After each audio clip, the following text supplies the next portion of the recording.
Good evening guys. আজ থেকে আমি নতুন গভর্নমেন্ট জবে যারা প্রিপারেশন করছো তাদের জন্য একটা করে ব্লগ আনবো। এমটিএস এক্সপিরিয়েন্স যারা তাদের জন্য এসএসসি এমটিএস এবং 3 মাস পরে এক্সাম আছে, তার জন্য আমি আজকে ডেলি ব্লগ শুরু করবো। তো it's not a blog because আমি ইভিনিংয়ে টাইম পাই, সুতরাং ইভিনিং আমি যতটা স্টাডি করি সেটা আমি তোমাদের সাথে শেয়ার করবো। আশা করি তোমাদের কিছুটা হলেও প্রফিট হবে।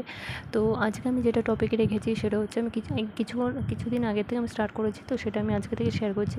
যেটা জন্য ফার্স্ট টাইম যেহেতু আমার জিকে পোর্শন উইক আছে, সেহেতু আমি জিকে পোর্শন থেকে শুরু করেছি। ফার্স্টে হিস্ট্রি পোর্শন থেকে শুরু করেছি। হিস্ট্রি প্রথম টপিক হচ্ছে ইতিহাসের যুগ বিভাজন।